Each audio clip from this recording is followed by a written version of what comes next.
Assalamualaikum warahmatullahi wabarakatuh. Nama saya Novia Mulginatu Zahro dari PAI semester 3. Saya akan menjawab pertanyaan untuk memenuhi tugas ujian tengah semester mata kuliah Hadis Tarbawi 2 yang diampu oleh Bapak Utut Waskito MPDI. Langsung saja untuk soal yang nomor 1, yaitu jelaskan pengertian anjuran untuk mencintai Nabi Muhammad SAW dan keluarganya serta cinta pada Al-Quran. Jadi kenapa kita harus mencintai Nabi? Karena dengan jasa beliaulah Islam sampai pada kita umatnya.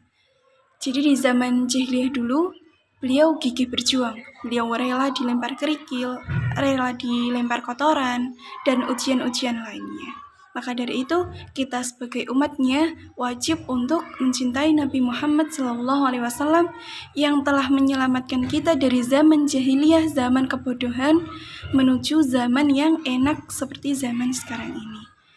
Dan seperti yang telah difirmankan Allah Subhanahu wa taala dalam Quran surah Ali Imran ayat 31 yang berbunyi sebagai berikut.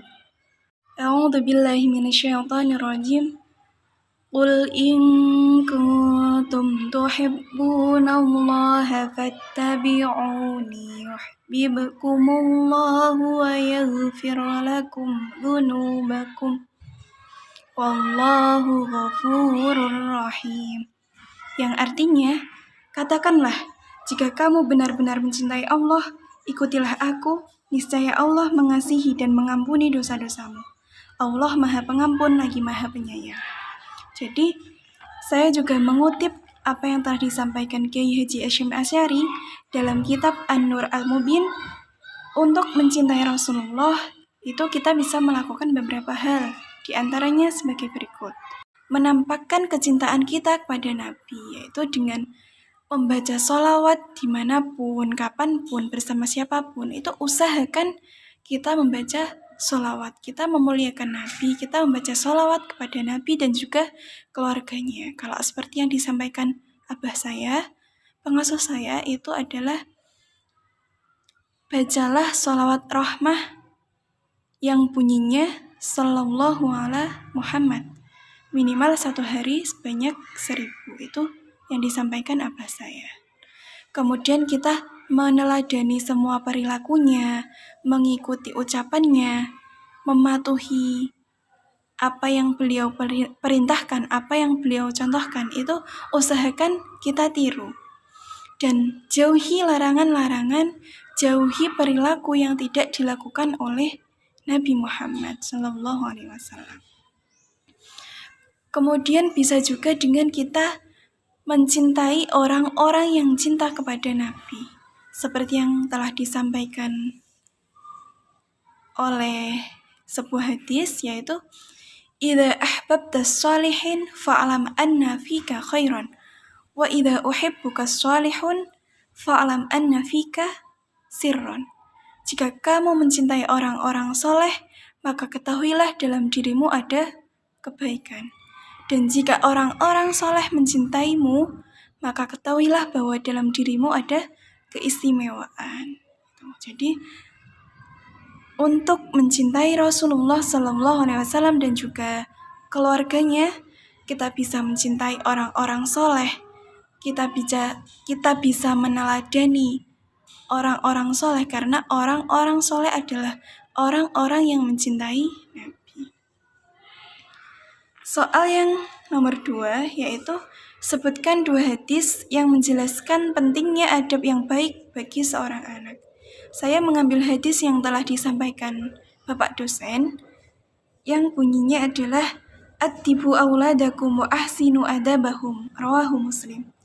Yang artinya, didiklah anak-anakmu dengan pendidikan yang baik. Jadi, didiklah anak-anak kalian dengan pendidikan yang baik. Kalau pendidikan di zaman sekarang, menurut saya yang paling baik adalah pendidikan yang ada dalam pondok pesantren. Selanjutnya, allimu auladakum wa ahlikumul khaira wa addibuhum, rawahu Abdur Razzaq wa Sa'ad bin Mansur. Yang artinya, ajarkanlah kebaikan kepada anak-anakmu dan didiklah mereka. Jadi, ajarkan kepada Ajarkan kebaikan kepada anak-anak kalian dan juga didiklah mereka dengan baik. Kemudian soal yang nomor 3, jelaskan cara untuk menanamkan keimanan kepada Allah sejak dini kepada anak. Jadi cara menanamkan keimanan kepada Allah itu bisa kita lakukan dengan memberikan contoh yang baik. Karena anak selalu meniru apa yang ada di lingkungan sekitar mereka. Anak akan meniru apa yang mereka lihat. Kemudian menanamkan pengetahuan tentang Allah Subhanahu wa Ta'ala dengan mengajari anak beberapa doa, seperti doa sebelum makan, doa sebelum tidur, doa-doa yang dibaca ketika sholat, dan doa yang dibaca setelah sholat. Kemudian membiasakan anak untuk sholat sejak dini. Jadi, kalau kita sholat, kita harus mengajak anak kita. Usahakan, jangan dibiarkan. Kemudian memberitahukan hal baik dan juga hal yang tidak boleh dilakukan menurut agama. Itu adalah beberapa cara untuk menanamkan keimanan kepada Allah Subhanahu wa Ta'ala. Soal yang nomor 4, yaitu jelaskan 2 hadis yang berkaitan dengan pentingnya pendidikan jasmani bagi seorang muslim. Untuk hadis yang pertama, Bismillahirrahmanirrahim. An Ibni Umar qala Rasulullah sallallahu alaihi wasallam, al-mu'minu ya'kulu fi mi'an wahidin wal kafiru ya'kulu fi sab'ati am'ain, rawahul Bukhari. Jadi Ibnu Umar meriwayatkan bahwa Rasulullah sallallahu alaihi wasallam bersabda, orang yang beriman itu makan dengan 1 usus. Usus di sini dalam artian perut. Dan sedangkan orang kafir makan dengan 7 usus. Jadi pola makan itu akan menunjukkan perbedaan sikap dan perilaku kita dalam menghadapi nikmat Allah Subhanahu wa Ta'ala.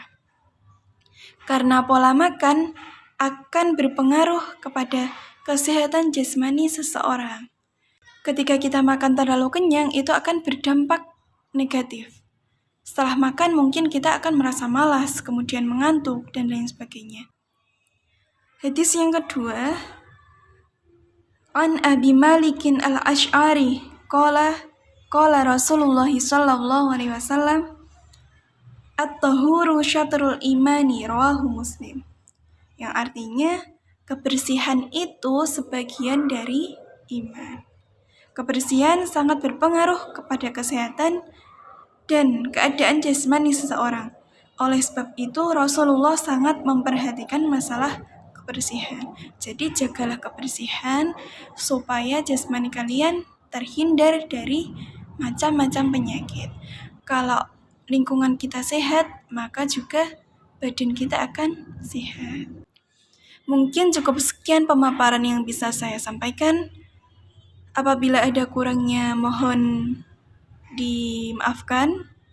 Sekian dari saya. Wassalamualaikum warahmatullahi wabarakatuh.